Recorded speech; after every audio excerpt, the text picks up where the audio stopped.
it underscores this idea that if we stay with the old system that we've all become very used to, it's been in place for about 300 years, a little bit more, of this central bank monetary system, which has served us very well, but which has elements that could be called extractive.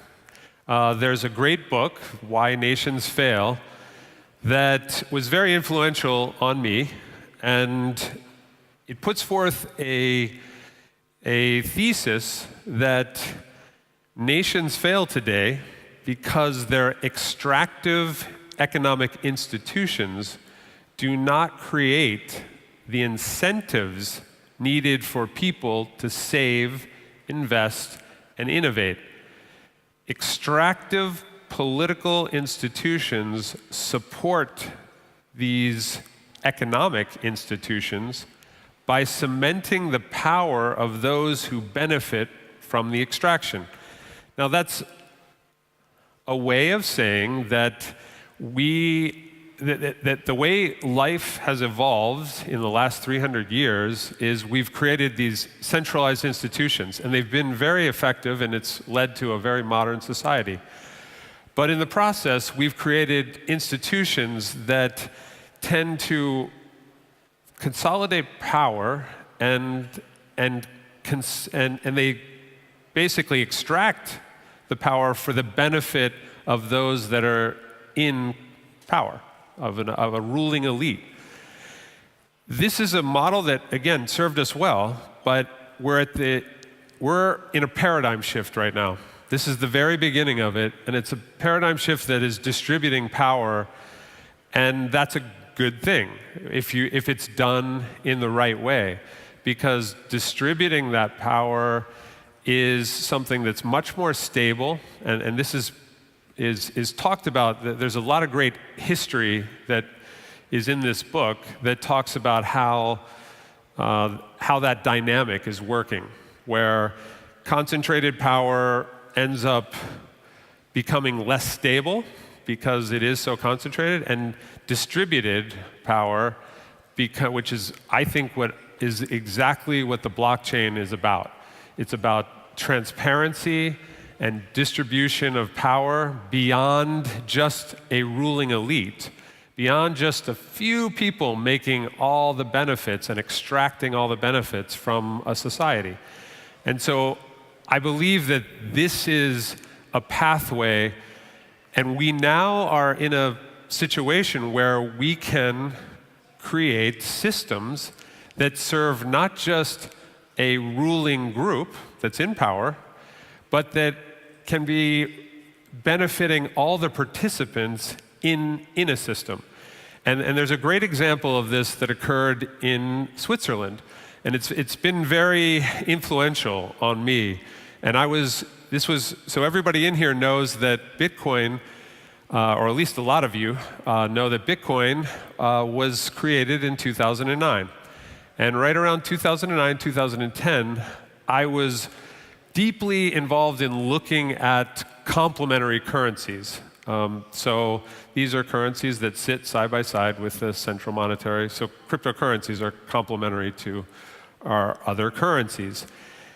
And as I was learning about those, an example came into my experience of the Wir franc. It's called WIR franc, Wir franc. It happened in Switzerland. And this was an idea it was right at the beginning of the 1930s. The Depression was going on. Banks started to become very tight with credit. And so some business people in Switzerland, not having access to bank credit, but yet having inventory and different elements to doing business with one another, they decided to create a trading circle, bond themselves in with their real estate, with a lien on their real estate to keep them true to the trading circle, and basically begin trading on credit that they've extended to themselves. So they took the bank out of the equation, and they started trading amongst themselves, keeping track of it in a fairly rudimentary way, but keeping track of it and keeping each other honest through this lien on their real estate. And a lot of people believe, a lot of economists believe, that that is part of the Swiss success story, that coming out of a very tight credit time of the Depression, this Swiss system of mutual credit, it's called, really thrived. But it has never, and it's happened in a number of different geographical locations around the world, but it has never happened on a global basis. And to me, that became really compelling, because I asked why. I was asking why has this not been done? Because it seemed to be very beneficial, and it took banks out of the equation. Because, as we've learned over history, whenever there is an opaqueness to a power structure, there is abuse. It just happens. It happens again and again. And one of the great elements of the blockchain and blockchain technology is transparency. And we just tend to behave better as human beings when there's transparency. And you can see that with the internet, right? When people misbehave generally when they're anonymous, and it gets all this trolling behavior, it's not our best selves that are at work. And so the thought is that we need to have a system in place, or the starting point of a system is very much an authenticated system. So that's one of the first. I got ahead of myself. Prior to, as I started studying that and became very captivated by there being a better system possible, the elements that drove me on this were, how do we make, so we see great promise with Bitcoin, but how do we make sure that this scales? Because that's definitely been one of the issues with Bitcoin, that questionable if it could scale. There's a lot of governments and businesses that maybe aren't using it, because isn't that used for the Silk Road and for trading of things among anonymous people? So that was influential. Overall stability. How do we create a stable, something that's very solid? And ultimately, sustainable. How do we use this blockchain technology to create something that's going to be equally sustainable as the system that's been in place for 300 years? So we're moving into technology-based money systems, and those are going to be in place for hundreds of years. So just where Bank of England, I think, was formed in 1694, it was the first central bank, and it's lasted till now, and it's now on its way out. The whole central bank system is in trouble right now. And there's another system coming into view, and this is what we're going to have for hundreds of years. And the question is, what is that system going to look like? And what are the elements that are needed? So I wanted to just give a bit of an overview of just 5 elements of DOS and what makes DOS different. So as I started to talk about, one of the first things that we start with is an authenticated network. Open systems that are really what have begun the blockchain revolution are wonderful, but they are also prone to having anonymous actors within them. And that's a good thing for certain use cases. But again, when we're looking for something sustainable, having a fully authenticated network makes more sense.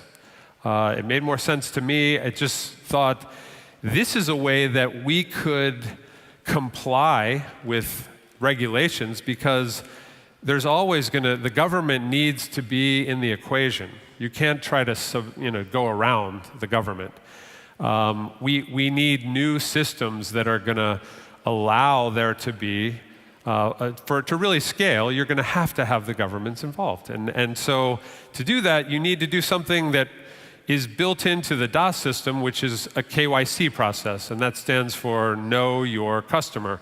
It's a banking standard, and it's built into our system.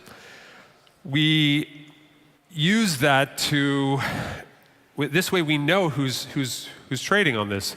It's a deterrent for people that are doing things that aren't good, like financing terrorism or laundering money. It's not good for them to be on an authentic network. There's plenty of anonymous networks that are available to them. And again, we feel that to scale, we've got to comply with all the regulations that are now starting to come. And so we like the model for that reason. We feature a different kind of blockchain. It's the same principle it's the same protocol, but it's organized in a different way. Instead of it being fully open, or on one extreme, or fully centralized on another extreme, our blockchain is a consortium blockchain, and so that means that there's a number of companies that share the master nodes, that basically these master nodes are licensed, and these different companies have an interest in running them in a way that is going to create value for the whole system. So similar to that Veer-Frank mutual credit system, there is a vested interest in them operating together in a way it's transparent, it's blockchain protocol, and information can be shared on this blockchain exactly like an open system. So fully public information can be shared, and yet you can also have a situation where privacy can also be honored. So you have privacy without anonymity. So you know who's operating on this network, but you can still be private with the who is operating, but all the other information about a transaction that's on our blockchain is very transparent. So what it really ultimately does is provide a more efficient way of running a blockchain, yet still preserving the ideals of the blockchain, of this mutual distributed ledger.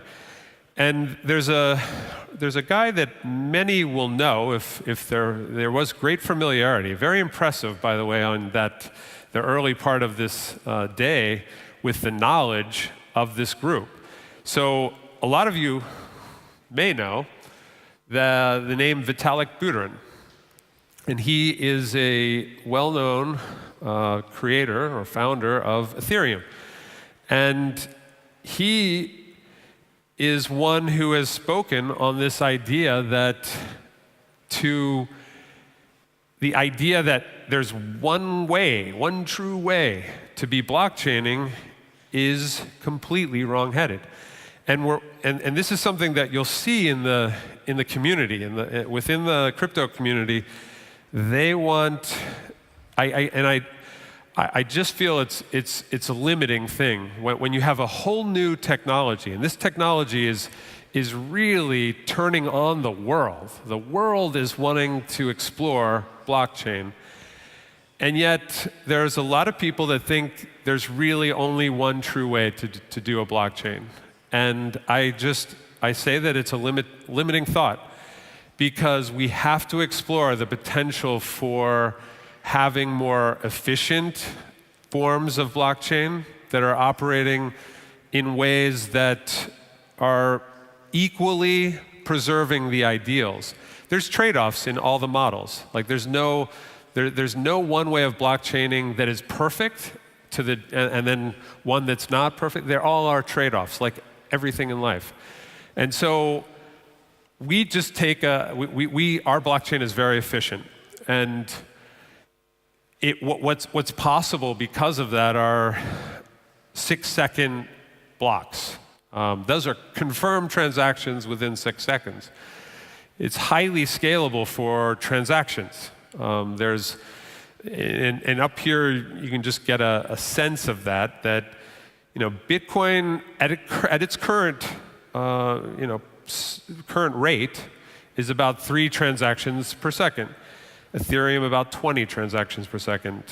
PayPal 115. You get into Visa and they're capable of doing 56,000, but they're doing probably about 2,000. And this very efficient blockchain that is Dascoin's blockchain is capable of 100,000 plus transactions per second. And we built this blockchain. We have a development team that now has 30 people in Belgrade, Serbia, that built off of a code base that one of the top minds in the industry created, and that code base was the code that BitShares and Steam and EOS sits on. The creator was Daniel Larimer, and we used that and built further on it. And but that base is known to be very, very fast and could really go. There's depending on what the equipment is on there, you can go well beyond these levels. So we like that as a backdrop for our system, and so it's very important that we have a very efficient blockchain, and we can do other things with those efficiencies that I'll get into. Now, it's not just a blockchain, and that's what I think, in my estimation, a lot of the, particularly when you hear about some of these ICOs, there's a lot of efforts that are going into just single-minded ideas that really don't have anything else going with them. And so our idea was to create an entire ecosystem of digital value and have all these elements like the digital wallet integrated into this system. And we believe there's a lot of value that can be created by that integration. And so we're very much about an ecosystem. And we do believe that others in the space aren't fully seeing the possibilities of value creation that are there for ecosystems. Now, we also have and feel it's very important to have a decentralized wallet. And it's not the purest of pure decentralized, meaning that it's downloaded onto a computer. Right now, it's part of a system, but the access to this system and the movement of assets within our system, our digital wallet system, is completely dependent on having a device. It's a USB type device. I have one here. Looks like a USB. It has a screen on it, and we call this a validator. And it's a required element on many. There's other cryptocurrencies that can use that kind of a hardware device, and that's a nice-to-have element. We thought it made sense to protect all of our currency users, and so we require that you have this device. And it's only with that device that you're able to move, or you can access and see, it's kind of in a read-only format, your wallet without this device.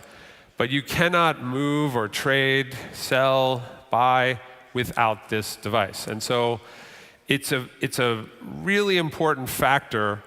And rather than, within a lot of the cryptocurrency community, it's a do-it-yourself situation. You got to be an expert to find out how to use one of these hardware devices, and then you have to go through all the steps to try to get your existing wallet integrated into this. We want to take you by the hand and bring you to this place where you have complete control over your digital assets. And that's not an easy thing to do, because a lot of people don't even want the responsibility of what happens in this decentralized age. But we think that it's really worthwhile that everybody gets decentralized access, and that you learn how to operate this kind of thing. It's done on 24 seed words. Those words we don't have. Those words you create essentially on the device, and you have them. And if you were to lose the device that I showed you, you could take any other device like it and program your words in and get access. That holds your private key. And so in the age of cryptocurrency, everything's dependent on this private key. And this device is the simplest way that we are aware of to manage your private key. And so we add that element of service. And so we're a really big believer in not that this isn't just technology, it's technology and people working together.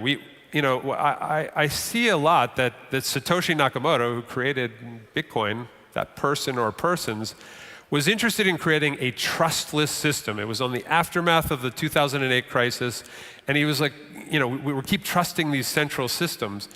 Can we design a system that requires no trust? And I believe that if we were robots, that would be an excellent solution, but we're not. And we've relied on trust, and trust is really important.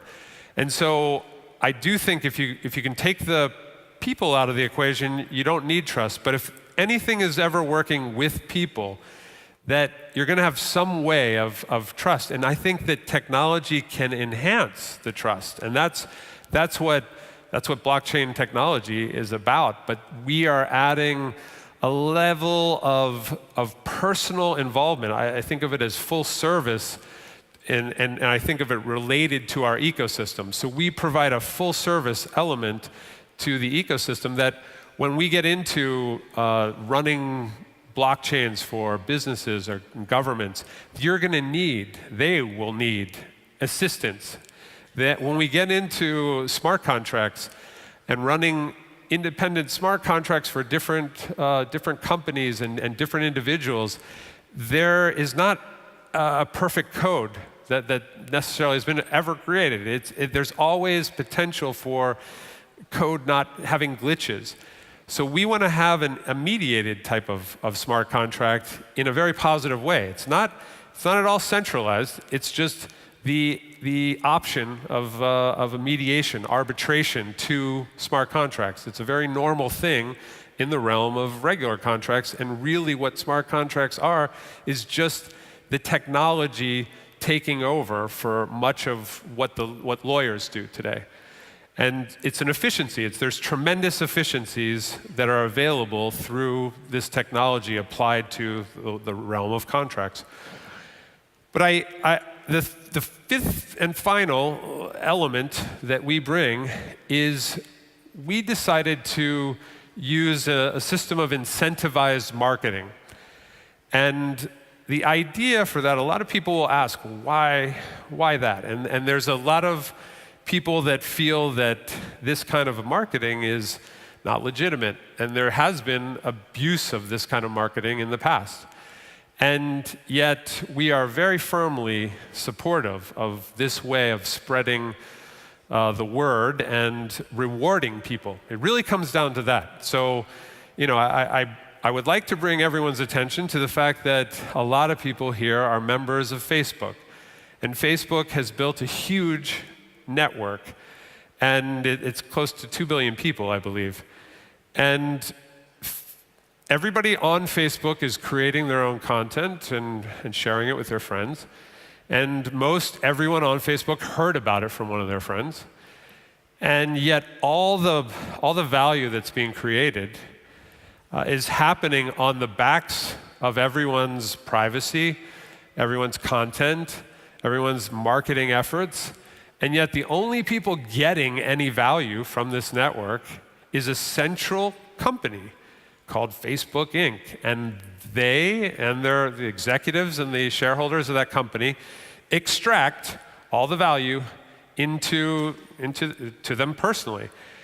And there's nothing, to me, that's the way it's been working for a long time. It's been central organizations extracting It's the colonial model, it's the imperial model. Like it's been working a lot. Is it the best way to orient? And are there better ways of doing this? I think there are. Why does no one in Facebook get a check every couple of weeks? Because, why does all that money go to Mark Zuckerberg and his friends? And so, we believe that it's all about networks. Networks is where value is going. This shift is happening from commodities into networks. And what we're finding with cryptocurrency is people don't know yet how to very accurately value networks. It's very new, and we're still coming into this, but it's all about networks. It's about what you can do on the network, who's on the network, how fast the network is, how much capacity is on the network. That's where value is today, and this is why Facebook is worth more than ExxonMobil. You have just connection servers to people, and it's worth way more than just huge tankards full of oil and all the riggings and all the ships going everywhere with oil. All that commodity is worth less than the connection between all the people. And so our view has always been, wouldn't it be a good idea to reward people as you're growing this network? Seeing how networks are very important to us and are important to the future of really everything, a future of value certainly, we wanted to create a way for people to benefit. Not just everyone benefits the same. No, they benefit commensurate with their impact on the growth. So the more someone is responsible for growing the network, the more that they would benefit from the value that's created. And so, we just really believe that that makes a lot of sense. So, in summary, there's 5 different factors: authenticated network, the consortium blockchain, the blockchain ecosystem, the decentralized wallet, and the incentivized marketing system. These are just 5 elements. There's many things in this space that we are doing a little different than other people because we have not stopped asking why. And I think it's in that why and the ability to follow that, knowing that there's going to be a lot of people that don't understand what we're doing. And we have to endure that. And we put on events like this, and this was, Net Leaders is a part of our ecosystem. And this event, the whole purpose of it is to extend to the community education about the space. And we've done similar education with the professional community in London. We just did on October 4th a forum for auditors, for accountants, because right now permission blockchains, which is what effectively we use, a permission blockchain, there's no auditing standard in the world right now. And so we funded this in London to do, we are moving the accounting industry to adopt a standard, to create a standard. We had, the Big Four was at that as well as many other accounting firms. And they were at that trying to figure out, well, how do we account? They don't even have it down how they account for Bitcoin. And we're needing them to account for, we want to know how to audit a permission blockchain. The open blockchain doesn't need it. It's fully transparent. But there's a lot of drawbacks to that as well. So again, there's trade-offs. And we just feel this balanced place is a place where there's a lot of value creation that's possible. And so we tend to always end up in the middle of these trade-offs. We look for that hybrid solution. So that runs through a lot of what we do. Now, just to give a brief sense of where it is that we're going, in our particular case, we've had 2 major milestones that we have delivered on that are just very significant to us. One was the launch of our Dascoin blockchain. That happened in March 31st of this year. And then just fairly recently, on September 30th, we launched a blockchain-based exchange that is running 24 hours a day, 7 days a week, that is not, there's no central control over it. But the only difference is it's not public in that only people with these validators who are licensed in our authenticated network, they need to use this to trade on that particular blockchain-based exchange. Now we ultimately, this is all a stage, it's like taking a company public. You start off with some seed investors, then you build up to a little bit wider of a circle, and then you ultimately go public. In the world of cryptocurrency, and we're taking a track where we've started off within our authenticated network. Now we're going to be adding public exchanges to our authenticated network. So essentially, they're going to be the ones that are KYC'd. We know that exchange. They have relationships with their people that they've had to KYC. So we're kind of using the transitive property there. And we're going to start to add that public exchange element to our ecosystem, starting by our goal, and we've hit the 3 or the 2 right on time, is March 31st of next year. We want to have our coin trading on a public exchange, the first public exchange, and then we want to add many more public exchanges onto, as part of this wider trading circle. We also expect to have, we have a very unique way of creating utility and liquidity in our ecosystem that we've called DasPay. And it's a very exciting way where automatically using a credit card, essentially, or it's a MasterCard or Visa, you're using the rails of MasterCard and Visa, but instead of you transacting in a fiat currency for that, you are basically going to be selling your DAS coins in order to facilitate that transaction. And it happens nearly instantaneously. And we see it as a great way that gets us past that chicken and the egg dilemma, that ultimately we will have merchants directly taking Dascoin, but initially, someone, a merchant, it's this classic chicken and the egg problem. The merchant's like, well, how many people do you have on there? And if you don't have a lot of people, the merchant's going to be like, well, come back once you have a lot of people. And then the users are going to be like, well, how many merchants do you have on?